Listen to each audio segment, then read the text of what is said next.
Well, many times we want to write procedures and functions so that they're pretty generic. The procedures I showed you so far were pretty hard-coded, all right, just popping up a message box, or in the function employee display, we actually use the actual text box values.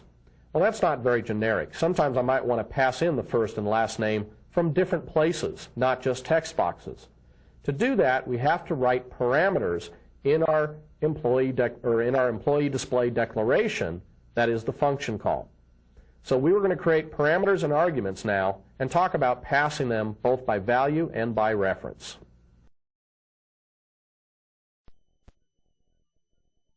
Now remember, we've looked at the message box statement and how you always give it a parameter, which is the thing after the message box statement itself.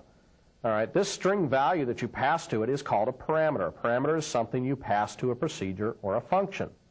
Now you can have one or many parameters that get passed to a procedure or function. It just depends on how that function or procedure is declared.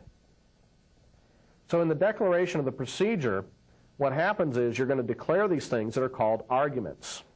So it's a little different. Parameters are the things that you pass in. Arguments is the declaration of the procedure that's actually receiving it.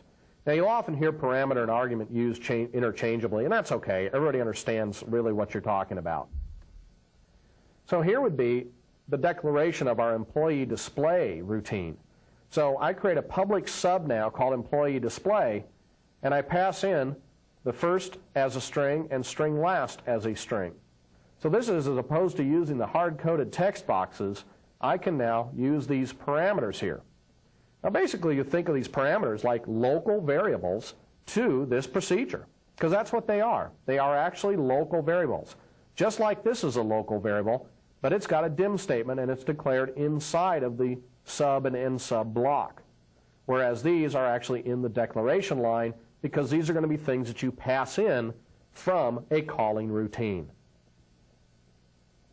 So to call the procedure then, or the function, with parameters, what you need to do is call employee display, and you pass in the first parameter, comma, and then the second parameter. And these are positional. Bill and Gates, right? This is the first name, this is the last name. If we look back, you'll see that the first name is passed first, and then the last name is passed. So you have to pass it in the exact same order. Now if you put the keyword call in front of this, you then need to enclose this in parentheses. So in this case, I'm passing a first name of Michael and a last name of Gilbert. Declaring functions with arguments, basically the same thing. Public function, employee display, string first is a string, string last is a string, and then the whole function is declared as a string. Again, pretty much the same code, nothing too out of the ordinary here. Calling the function then, since the function always needed to have something that's going to come back, that return value has to go somewhere, we're always going to use the parentheses when you call these functions here. And it can either go into a return value and then pop up the return value, or it can be passed directly into another location as a parameter. Well, when you're passing parameters from one location to another, one thing we need to kind of be aware of is that if you are passing a variable name from one place down to another procedure, is how is that variable being passed? There are two different modes for passing arguments. One is by reference and one is by value. Let's talk about the differences and what they mean. First off, let's kind of do some theory, and then we'll actually go and look at an example. Call by reference is the default passing mode that Visual Basic uses. Now what this means is that you've created a variable, and that variable is given a memory address. Well, the address of that variable is actually passed to the routine. Now this means that any changes you make down there in the routine will actually change the parameter being passed in. Now this can actually cause some problems. So it is, unfortunately, the default. I kind of like the other method. Now I've got a little diagram here that kind of explains this command or call by reference. Here I've set up a variable int ret as an integer and string ret as a string. I assign int ret equal to 10 and string ret equal to Bill. Now I've got some arrows pointed out here where this represents the memory location of where this is stored. where int ret is stored and where string ret is stored. So these two values are being stored out here in memory. I then call this routine called proc by ref, and I pass in the two variables, int ret and string ret. Well, what it does is it passes the address to int arg1 of int ret, and of string ret it passes to string arg2. It actually passes the memory addresses. Now, even though these are local variables down here, and I've put the by ref keyword here, by the way, that is optional, but what it's doing is it's actually pointing back up to this memory location. So what happens is when I change int arg1 and assign it equal to 20 and string arg2 and assign that equal to gates, even though they're different names, they are pointing at the same area of memory. So when I come back from this routine and I print int ret and print string ret, it prints 20 and gates. Well, that's pretty wacko if you ask me, because we've actually modified local variables, which I told you before, the scoping rules say that nothing else can change or affect these. Well, we've actually broken that rule now. And this is too bad. However, this is the way that it works, and this is the default. This by ref, if it's left out, it still means by ref. So what I like to do is I like to specify the by val keyword in the argument list. Now this forces Visual Basic to create a copy of the parameter. Instead of actually passing the address of where it's located, a complete different copy is created then in memory. This way, any changes in the argument do not reflect back to the parameter, which doesn't change then any local variables. Again, we've got a graphic here where what I've got is I dim int ret and string ret again. They're set up in memory. I set them to 10 and Bill, and then I pass them down to this int arg1 and int arg2. But what I've done this time is I've specified by val.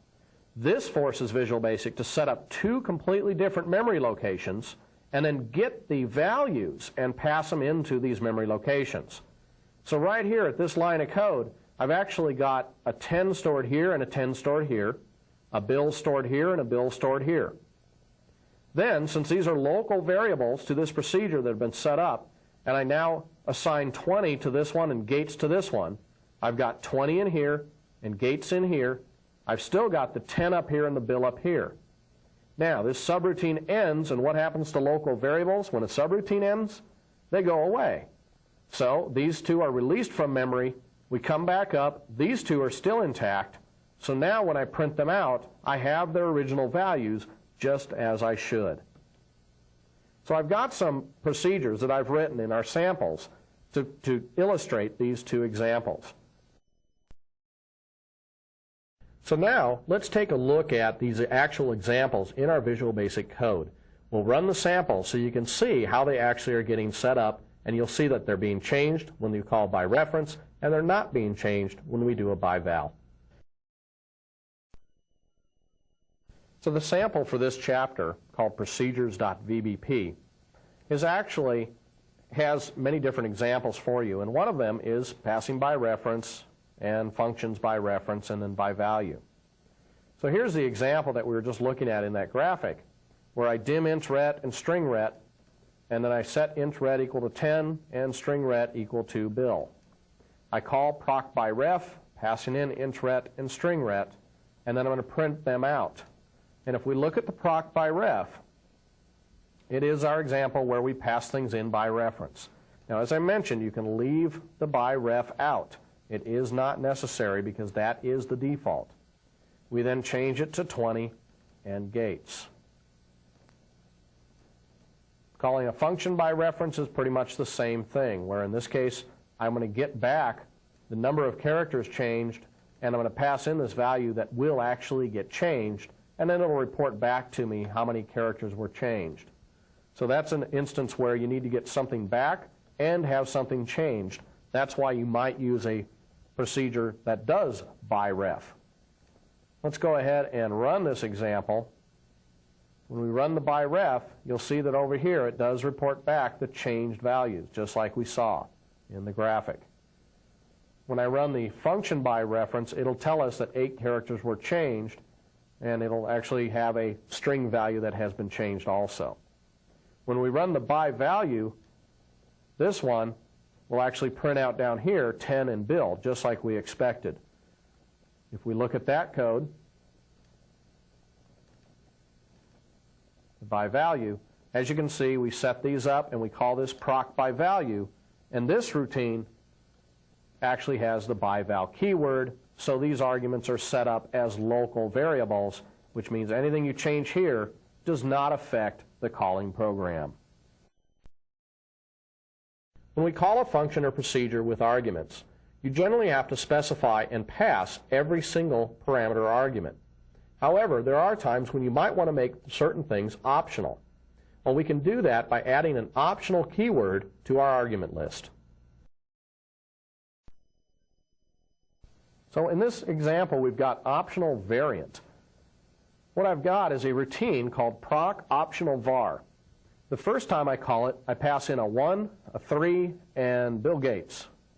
But the second time, the same procedure that I'm calling here, I'm just going to pass in 2 parameters. So let's take a look at this proc optional var. What I've got is 2 of them marked as by val, int first and int second. And then I've added this optional keyword here. And by the way, I could actually specify this one as by val also. But it is an optional variant name as a variant. So in this case, I'm actually making this argument a variant data type. The only reason I'm doing that is so I can show you how you can check to see if that variant was passed or not. And we do that with a special built-in function called isMissing. We say if isMissing variant name, remember that was our third argument there. If it's missing, then we can go ahead and default that to a certain default value. So that way, if it's not passed, you can actually assign a certain value to it. That way your procedure doesn't break. The other routine that we have is optional, but this time we'll actually use a particular data type. So in this case, I've got proc optional where I pass in 1, 3, and 100, or I pass in a 2 and a 5. If we look at the declaration for proc optional, we see by val int first, by val int second, optional int value as an integer this time.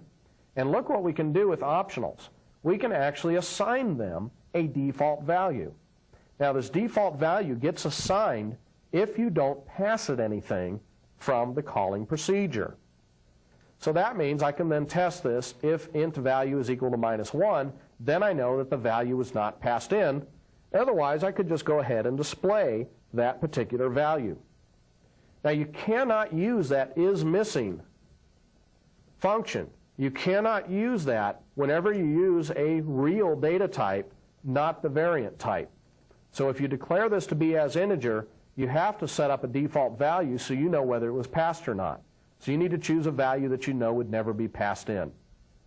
So that's the only difference between the optional arguments and the optional arguments with a data type. The other thing while we're talking about optional and arguments is let's talk about named arguments. Now, named arguments means that instead of having to pass things positionally, you can actually pass things with the actual argument name. That's why they're called named arguments. So in this case, I pass int second, and then I use this special syntax, :equal, and assign the value. Int first, :equal, and assign the value 50, and then int value, :equals 99. Now, proc optional, as you remember, if we look at this declaration again, it's int first, int second, and int value. However, back here where we were calling this, we used int second, int first, and int value.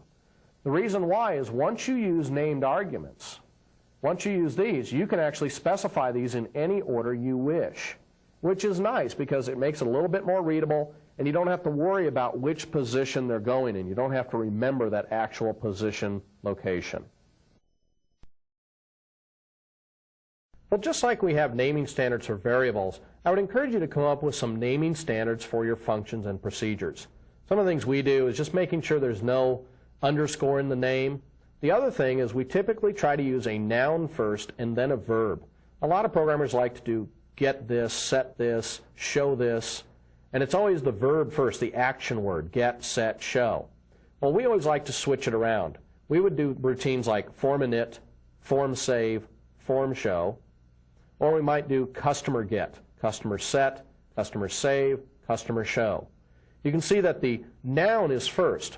Now, why do we do this? It's just so that we can identify the object first and then what we're going to do to that object. Remember how in the drop-down procedure window, you actually see things alphabetized. Well, if you've got set, get, and show, customer, then those things are going to be all over in the list. Whereas if it's always customer get, customer set, and customer show, obviously they're all going to appear in one place, all the routines that deal with a customer.